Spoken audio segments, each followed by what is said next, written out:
Okay. Okay. So Varda is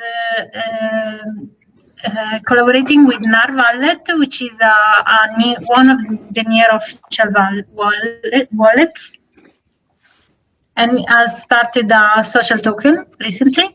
They asked me to basically use a part of the Varda code to integrate an NFT viewer on their wallet. Okay. So what I am doing is I'm changing the code of their wallet, but while changing the code of the wallet, I'm developing a part of the Varda project using that code. And yeah, it's vanilla code. I don't know if there is any JavaScript developer here, but it's vanilla code. So I need to change from REST basically to vanilla code, which is kind of translating JavaScript in another way. So it took longer, and this is the very reason why I didn't do the near.org blog post, because I want to do the post on the development of Varda, not on the idea of Varda. Okay. The idea of Varda is cool, but they asked me to do the post on the near.org blog because of the idea, but I would like to talk about the new developments. So that part of the schedule is on hold until I get these developments done. Alrighty. If you have any updates or something, share them with us on the daily channel. That would be really nice to follow up. I saw a couple of things already also on Near Weekly, which was, I don't know, made me a bit more happy to feel, I would say. For sharing. Cool. I see that everyone, like a lot of people are here already. So I suggest we start. Maybe a Cypherpunk Guild, Steve, I would like to introduce you with your new ideas on on content creation, and excited to hear. Okay. I've got a presentation here. Let me share that. Let's see. So can you see my screen? Not yet. No? Okay. Yeah, okay. Now, yeah? Yes, now it's very good. Perfect. All right, let me expand that. Yeah, so I just got a few slides. Much of this is from our website, at least all the conventional stuff is, but I can talk more freely here, so some of it's not there. So yeah, my name's Steve Cobb. I'm the program manager for the Cypherpunk Guild. I'll just give a quick overview here. There's just 4 parts to this: who we are, what it is that we do, which I'll tell you right off, it's modest grants, why we do it, the threats we're trying to address, and then how you can help, which is why we're all here. So the Cypherpunk Guild was formed in March as a near guild. I think Shreyas knows all about this. We only became a legal entity about a month ago. We're now a Swiss nonprofit association. And our team consists of this council, there's 7 people you see pictured here, the staff, which is me, and the wider community, which is at the moment about 70 people in our matrix group. And then we exist on the web. We just got a new website. If you know Jake Sulzman, he just finished our branding and our website, and it looks pretty good, cypherpunkguild.org. And then we have a Twitter and gov.near presence, so you can find us there. So where did we get our name? Where did we come from? The Cypherpunks are a movement of liberty-oriented programmers back in the 1980s and the early 1990s.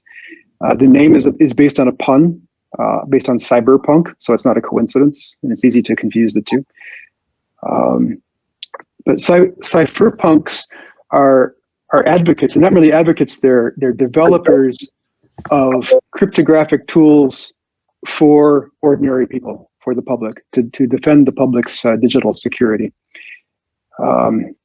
Great documentary you can watch on this topic. It's on our website, so I won't give you the link here. Just go to our website and click play. The cypherpunks got into a conflict with the US government, which didn't like these cryptographic tools being in the hands of the public. Got pretty serious, but finally the cypherpunks won. And today you see these sorts of cryptographic tools in all kinds of common products like SSL and the cryptocurrencies themselves, WikiLeaks, etc. And this conflict, it hasn't gone away, but it's certainly cooled off. So that's the background of who we are. What we do, we give away these grants of, I would say, roughly 5 to 50K. That's where they tend to fall into. And we target software projects that enhance privacy.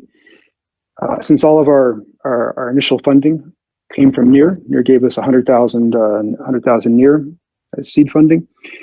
These are projects that expand the NEAR ecosystem as well.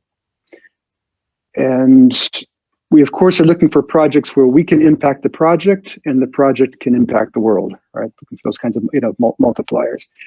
And our priority areas, even though we would welcome creativity, different kinds of projects, but the priority areas that we've identified are private transactions, first and foremost. That's where most of our current projects fall. And that's where all the talk is about zero knowledge proofs, if you've heard about that. DAO technology, for example, private voting. And that's, again, zero knowledge proofs because DAO voting is via transactions, same as other transactions that are currently visible on the blockchain. And third area is messaging and social networks, decentralized, secure alternatives to the social networks like Facebook and such. You may be aware it's an Ethereum project called Status, for example. So we'd welcome a near equivalent of that. So again, these aren't exclusive, but this tends to be what we're talking about. Okay, so final area is, so why do we do this? What is the mission? We have this little slogan: privacy is the power to selectively reveal oneself to the world. And there's a lot to unpack there. It has different aspects. We typically use the word privacy as shorthand because this is actually bigger than just privacy. But privacy is the bulk of the problem that we're trying to solve. You'll also hear the terms informational self-determination or self-sovereignty. There's many different conceptions of this. The IT department's view of information security is this model CIA, which is not, it's easy to remember as CIA, but it's nothing to do with the CIA.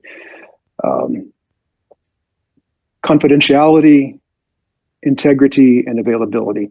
So these three things are easy to remember, but they have multiple aspects depending on context and who we're talking about. So practically, we've got these issues that are in the news all the time, right? That we're talking about daily. Privacy, identity, so being able to conceal your identity or have multiple identities. Data protection, when you entrust your data to a third party, typically one of these big tech companies like Facebook, you would like to entrust as little as possible and hope that they don't leak or worse, abuse your data. Censorship, again, so this isn't exactly privacy. Censorship is the ability to get out your message, which is today an issue with the concentration of the social platforms. Choice versus monopoly. Again, with the concentration of platforms, you don't have hardly a choice today but to use Twitter or Facebook, and then you're facing these issues of data protection. There's no alternative. data sharing, so not just the message, but let's say file sharing. WikiLeaks would fall into this category. And transparency is the flip side. We want privacy for individuals, but transparency for governments. Governments typically want the reverse, right? They want secrecy for the government and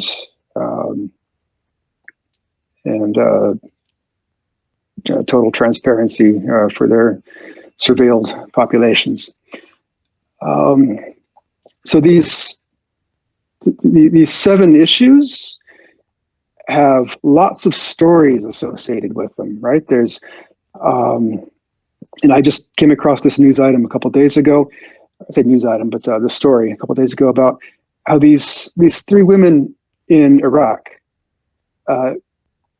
desperately need online anonymity, because if their government or their society, certain elements of their society, or even their families were to know what they were doing online and their activities outside, or being in political demonstrations and such, their lives would be in danger. So we're talking about privacy here. This is not just for wealthy Bitcoin owners, doing secret transactions, but this sort of thing is needed by everyone in the world. And I mentioned this idea of stories because this is where I think you guys can contribute in getting the word out. These stories always have villains, and the villains are these big 4 that we talk about mostly. Big tech, obviously, the Facebook, Google, etc., Amazon. Oppressive governments, like I just mentioned in Iraq. Oppressive societies. I mean, you can imagine some societies being homosexual, for example, would carry a death sentence, or at least put you at great physical risk. So it isn't just the government and just the companies. It's even the society, and of course, cyber criminals. So these are the 4 big bad actors that we're trying to protect ordinary people from. And I envision these bad actors as these kind of Lovecraftian monsters, with tentacles and fangs and eyes everywhere, just waiting to catch somebody unprepared on the internet and exploit them. There's some objections to this that you should be aware of. They generally fall under the heading of this famous saying, you don't need encryption if you have nothing to hide, right? The only people who need encryption are the criminals. And these criminals tend to fall into these 4 categories. I call them the 4 hobby horsemen. So your money launderers, tax evaders, child pornographers, drug traffickers, and terrorists, right? And these 4 do exist. We do need to acknowledge that these cryptographic tools that we create are used by these people. But these people also use other tools that we create, right? They also use, the US dollar, $100 bills. They also use other, every other aspect of technology. And there's other ways to fight them. But when promoting these sorts of privacy tools for the public, you will face this sort of criticism, and then you have to be prepared for it. So what you can do, I think, from what I know about the skills you all have, is publicize. And that's the 2 traditional ways, right? Text and pictures. So long and short form articles could be just tweets. Easiest thing to do is to tweet some news item about one of these 7 issues that I made. Some issue where there's a hero and a villain, and where the Cypherpunk Guild and Cypherpunks in general offer the solution. It's a good way to publicize this. You can design. I mean, we have a nice logo, but we have, at the moment, we're just starting out. We have very few graphical assets. So any kind of memes, banners. We don't have a mascot yet. So it's our logo would look good on a hat maybe, but I'm not sure how we'd sell the hat at the moment. It's only swag, but if you come up with a solution for that, fantastic. But again, bear in mind, our target audience at the end of the day is developers with some kind of privacy project in mind, and that at least while we're dependent on NEAR funding, that extends the NEAR ecosystem. These are hard people to reach. They're in short supply.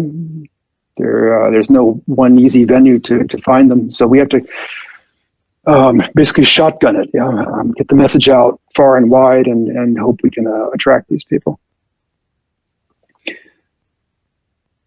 So,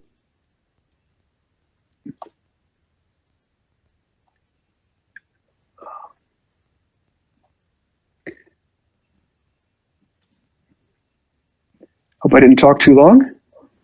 No, it was all good. I was just about to thank you because this presentation made me really think about, I think February that was when Cypherpunk Guild launched, and that made me think really of the paper that was released by Ant's Guild about the security and the privacy and how important it is, also the premise of the nothing to hide argument, how important it is to break those misconceptions and why it is important today. So I think I'm extremely glad to have people like you collaborating with Open Web Sandbox, because this is also educating people about very important concepts. So thank you very much for your philosophical angle of the presentation. I really enjoyed it, and I hope the rest of the group too. So I have a question actually. Maybe more on the reaching out to the project side. So for instance, if sandboxers, let's say, are looking for people, except of the bounties, is there any other kind of assistance that you offer to developers in terms of feedback or any kind of non-financial support? Is that also the part of the plan, or how do you see that? At the moment, we're in, all of our technical staff or our technical members of the council are hugely overworked. They're all in the Aurora project, so it's hard to get their attention. Mm-hmm. But in theory, they can answer questions and help out a bit. But we've had some people come to us with great projects. In fact, we actually made 2 awards to projects that didn't have developers. And then they came to us and said, "Oh, well, we don't have developers. Could you provide that also?" And yeah, so we've got more money than I think anything else at the moment. Okay, well, that's not bad. That's from my perspective. Well, there's always a bottleneck. Yeah, that's a bottleneck. Yeah. Are there any other questions from the public? Something that we should discuss or ask Steve before? Yeah, sure. Just unmute yourself. Oh, hi, Steve. Thanks so much. I'm just wondering, because there's a big shortage of developers, do you guys have a pathway for new developers that may be interested in getting involved, but maybe they don't have much expertise in the privacy crypto-related space? Are there any resources we can direct them to, or yeah? The short answer is no. The long answer is the same resources that NEAR offers, and we are at this stage.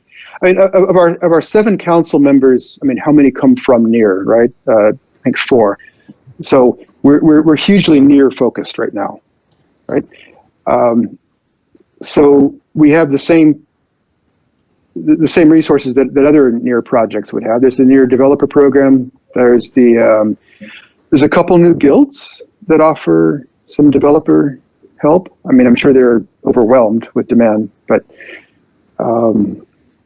yeah, it's the problem that everybody faces, I think. So that's how we need to get mind share, and that's, I mean, you all know those. There's a dozen other blockchains in the same category as NEAR, and we're fighting with them for mind share. Soon after this call, there's going to be a presentation about Cosmos. You guys know if you know about zero knowledge proofs, that's come up. There's a great there's a great podcast called ZK Podcast by ZK Validator, and they collaborate with us quite a lot. Coincidentally, their host Anna Rose is here in Berlin, where I am. We have a lot of contact with them. They like Near, but there are other blockchains that they work with, and Cosmos is one. And they've got a big Cosmos like 2-hour broadcast in a couple hours here. So I'm going to watch that to see how are they solving these same problems. So back to your question. Yeah, we're in competition for mindshare to attract developer attention. Why should they build on Near instead of Cosmos or Ethereum? And we don't have the answer. That's why I'm here. Okay, so you need a designer. You basically need a designer to give this answer. Am I right? Yeah, we need buzz. We need more material. And I could give you my ideas. I mean, I'm an engineer, right? So my graphic ideas are going to be like the presentation you just saw. I can use clip art. Actually, I took all the design elements from our website. Jake Saltzman created our website. Thank God. So yeah, we need. And in fact, most of us are in this programmer category. There's a few of us who are more creative types, but yeah, we need help. Yeah, I see there are comments in the chat that the Swine Guild should be involved definitely in the one that is producing memes for the whole Near ecosystem. So that's one of the ways to collaborate. But we'll talk to them. I would say more on the practical side. So how can you engage with the materials Steve shared with us? We will be posting job opportunities today or tomorrow on the project channel, so stay tuned with us. There will be more information. I would dare to say that if people have questions regarding content or any doubts, that they can reach out to Steve via Discord, because I think I saw you. Yeah, I saw you on our server. So that would be more on the goal-oriented practical side. Yes, Rebecca, yes, Steve is on the open website. Yeah. So they can. Shreyas, you mind unmuting yourself and asking out? Yep. Yeah, sure. Yeah, I was just gonna say that, another pretty low-hanging contribution pathway that someone who wants to support right now can perhaps do is actually use the apps and services that the Cypherpunk Guild has funded so far. I don't know what their progress is, but yeah, they're at the usage stage. That's a possibility. But otherwise, we have Silicon Craftsmen here with the Silicon Guild that can offer, product and UX support, which I think is super important for any privacy-related solution. Right? That's often the argument that you hear. They're not user-friendly. They're not super intuitive. So I think that's just to sort of encourage collaboration between the different guilds that we have in the ecosystem. Yeah, sorry, you go. I was going to say that the products that we've funded so far, I don't think are quite ready for prime time. One certainly isn't. It's going through audit, I think, in a couple of months. These aren't easy tools to use. The ones that we funded so far, these are all about private transactions using zero-knowledge proofs. Go on. Yeah, I was just going to say that I would definitely be interested in working with these projects from the product and UX perspective, because what I've seen in the crypto space so far is that there's a lot of focus on like the problem, and I think that most blockchains now have come up with solutions at a technical stage, although they're in the implementation and whatnot. But the last mile is what's missing. Most of these tools are barely usable, if at all. And not many people is thinking about that. That's like a nice problem to have in the future if it exists. So it'd be really interesting to bring in those conversations early. And I think that's where Near wins over most other blockchains, because it is quite usable. The whole UX stack has been built in a way that is, it opens the possibility for mass adoption. So I think that could be a really good way to attract developers and also start creating content to onboard new users. And hopefully everything works out. Okay, I think I'll post a couple of links. Maybe, should I do it here or maybe in the Discord channel to the projects that we've got so far? And yeah, I one think at this least would could be be. best because this chat disappears after the call ends. Awesome. So yeah, maybe better Discord. MAA's Wednesday, we have the channel for this so that people know that it's like related to the today's session. That might be interesting. And also the form that Steve, I sent to you for the project that we'll have to fill in. You can also share it there because that will be pasted by the bot directly to the Great. channel. So that would be it.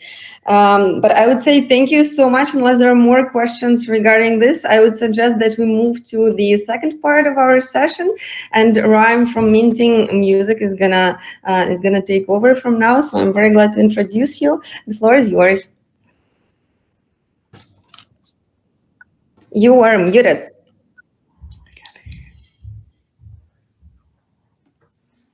That is the story of my life. You think that as many of these that I'm on, I would figure out how to work the microphones, but I always end up embarrassing myself.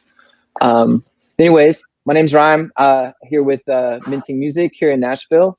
And our goal is to, one, to be an educational resource for the music industry and for musicians, brands, also brands, to just be able to empower them to be able to interact and to be able to use blockchain, crypto, and NFTs.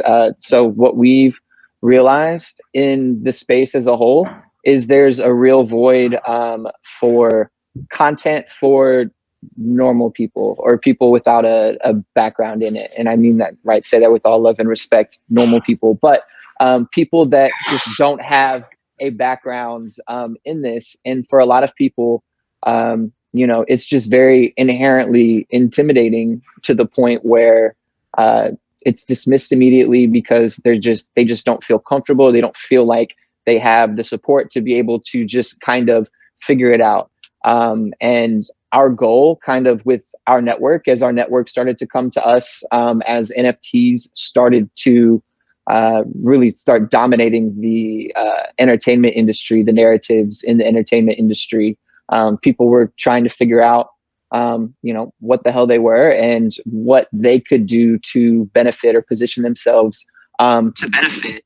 And we can talk, you know, to people about that stuff all day. And, you know, for the last couple months, we pretty much have been, and we've been really leading this independent music community here in Nashville as far as just trying to educate as many people as we can as possible on a one-on-one level.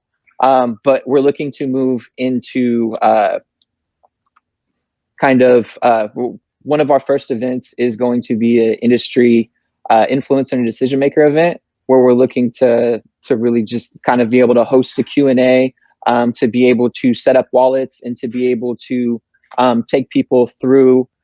We'd like to be able to have a digital art exhibit. We are going to have a digital art exhibit. What that looks like is still being put together simply for budgeting reasons. But to be able to get as many people in the same place that have influence in the industry and that have audiences and engaging audiences and people that, you know, they're making decisions for, they have client bases, to be able to educate them so that they can, you know, in turn be able to onboard other people. Because, you know, it's a very either you're in or you're out type thing right now. And that's nobody's fault specifically, but we want to be able to provide those resources, to be able to provide those content in ways that are familiar and digestible to people, you know, that don't have the background in it. But, you know, as we all know, this is where society as a whole is going. It's going to be, you know, the niche is going to be removed very soon, if it's not already, you know, and the independent artists are the ones that are going to, you know, be left behind because, you know, the big players, they're the ones that are already, you know, stacking the deck, you know, getting ahead of everything. So what we're wanting to do is to be able to, exactly, building beyond the bubble.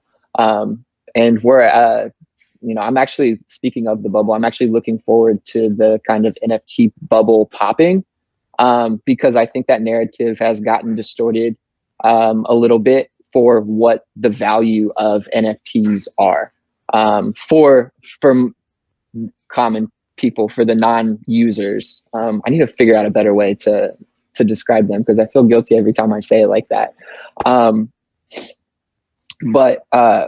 But yeah, we just like to, because I'd like to be able to have that kind of smoke clear when that bubble does pop, for people to really be able to gain and understand the value of what the NFTs are. And that's what we're really looking to do and establish here in the music community, because the ultimate goal is to be able to create these individual decentralized ecosystems for artists, entertainers, and brands. And I'd attached a kind of a short document, brief document, kind of like a list. And I'm going to be playing more with that list and stuff as far as it goes. But, as far as internet goes, and, just kind of, culture in general, content is king. There can never be enough content. Every kind of content has its place. And we definitely don't discriminate as far as that goes. We have a whole, league of, traditional content creators on our end, but without having that inherent knowledge of, crypto, of blockchain, of NFTs, of just this whole space, it makes creating more creative and valuable content a whole lot more difficult. And that's why I guess I'm here, still very, appreciative and modest to be able to be presenting these ideas, because it's still such a foreign concept. It's probably going to take me a few more before I, mention that every time I'm on the stage. But yeah, anything that can be used on social media, to blog posts, to long form articles that can be digested by non-users or aspiring users. That's what we're going to call them, aspiring users. And I always kind of forget about the value of memes. Well, I don't forget about the value, but memes came along longer in my adult profession. So presenting them in more formal settings is still, something that I feel like is ingrained to be rejected inside. But, if there are any meme makers specifically, I know that's something that's just, really great content in general. That's not specifically something we're working at, but kind of more of like a whim of a thought, if there is anyone that specializes in that. But overall, just content that can be used on social media, that can be used on websites, and then stuff that can be displayed. A lot of the social media content can, transfer to kind of like those live digital art installations, which we're, looking to do at different capacities. Hopefully Bonnaroo, fingers crossed. But, at more simple activations as well, and to be able to do those more consistently. I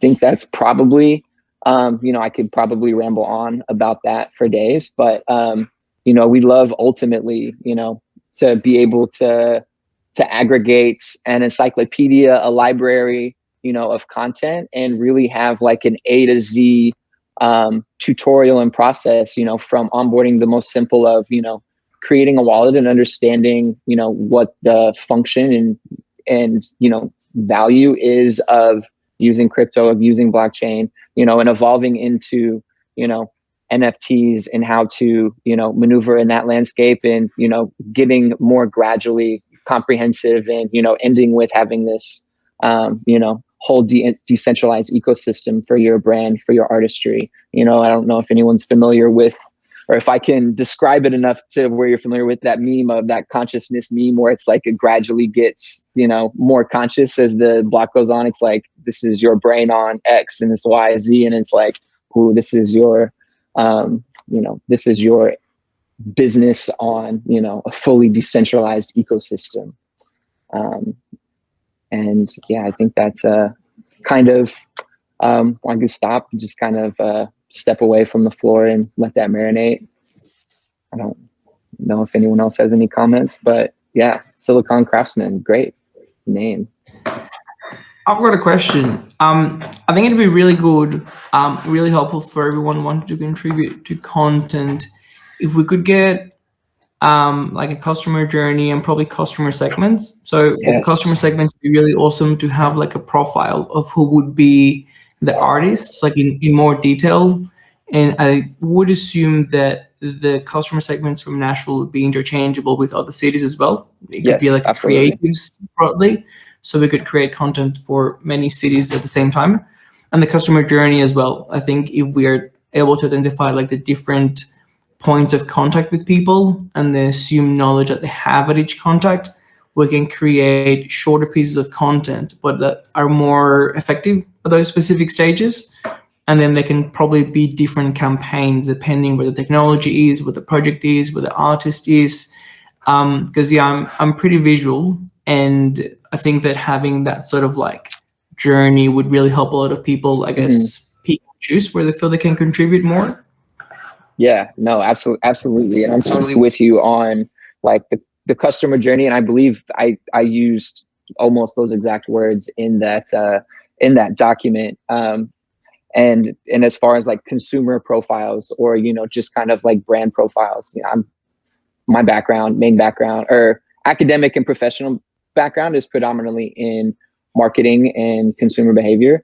So just in public relations. So just understanding kind of how those things fit together and, doing a lot of, understanding individual target markets and to be able to break those down is incredibly valuable. And obviously being able to, streamline that information specifically to who it needs to, and to, avoid any of the other stuff that might, cloud, some more of the immediate information that person or target group would need. So yeah, I'm all aboard on that. I love that stuff just in general. Awesome. And thank you for somebody was I talking over someone? It might have been me. I was just going to say, I'm going to leave my Discord handle in the chat if anyone wants to reach out or continue conversation. Yeah, that's perfect. Thank you also for the presentation. I would say after you fill out the form also for the projects and for the tasks, it will be on Discord. So that's again more of the practical side, how people can see how they can start engaging as of now. The question may be more for like what kind of is there any type of people or any type of skills or industry that you expect to be engaged with working with you? Is it like artists or whoever is interested? What would that be? Yeah, so right now it'd be predominantly artists and really promoters and event organizers. So people that are handling artists, and we do work with a higher level of independent artists, kind of those ones that are on the fringes between breaking out or just have a very stable career as an independent artist. So it's not like we're just picking up people from open mics. It's very kind of industry focused or industry adjacent.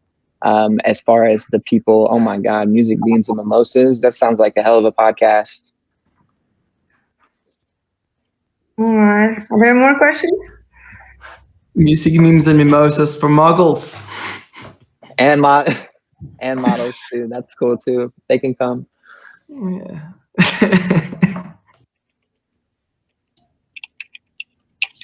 I've added you on Discord, by the way.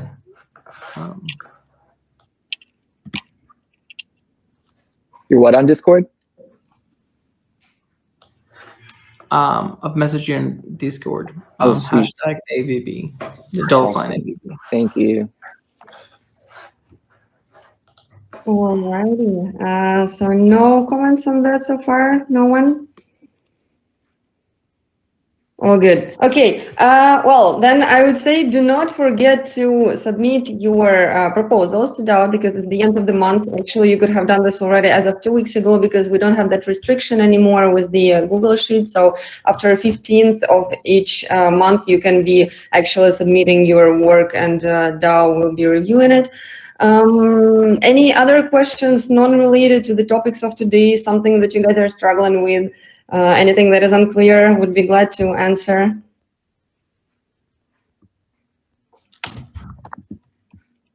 No, everything crystal clear.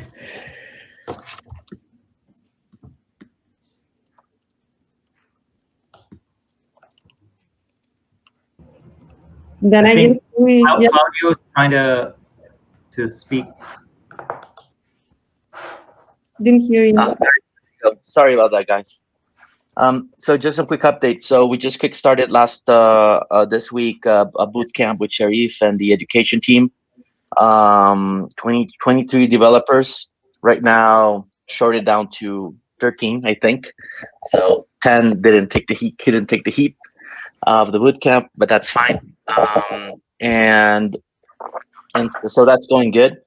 Also through Near Hispano, we're engaging Ross Gates from the growth team. We're going to run an experiment with him.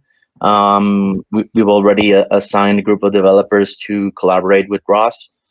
And so that's really exciting. We're going to kick off that tomorrow, Thursday, yes. And so yeah, so I posted it in a forum post on the governance forum. So I'll be sharing it with you. I'll be sharing the link so you can give me your 2 cents on it. And yeah, so really excited about things collaborating with the Near team, and looking forward to collaborating with other guilds as well. I think that's kind of like the next step. Rosa Maria will be collaborating with Alejandro, hopefully soon, and we can start seeing some of their results of their collaboration. And yeah, so in next week, I'm hopeful we will have Near in minutes fully translated into Spanish, video wise. So it's gonna be quite good. So we're gonna get that started. I think that I can't see Cynthia. Oh, I think she left. Yeah, she left. So I'm gonna. Yeah. Okay. So and through Near Hispano as well. We've closed. Well, we signed an agreement of collaboration with Universidad Autónoma of Nayarit. The video is in our YouTube channel as well.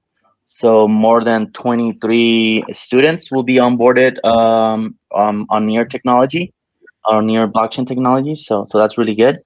And then later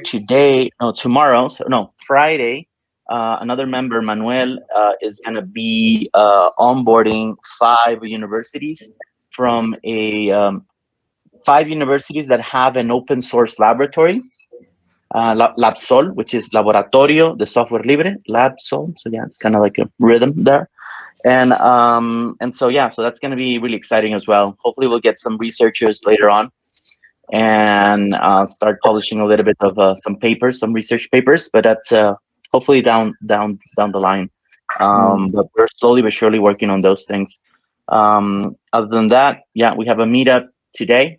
Later today, we have our second meetup. So that's going to be exciting as well. Hopefully, a lot of the members are going to be joining us, but if not, it's going to be recorded. So anywho, and that's about it. Thank you very much for the space. Looking forward to collaborating with a lot of you guys. Okay. Thanks for the update. It was awesome to hear from you. All right. Well, once again, everyone, thanks for coming here every time. It makes me very excited to see that people are interested, to see that we do discover new collaborations, new opportunities. It's really cool that people are so sharing about this. Like, really makes me feel a bit better every day. I would say thanks for being here, and I'll talk to everyone on Discord. Have a nice day, guys. Bye. Thank you.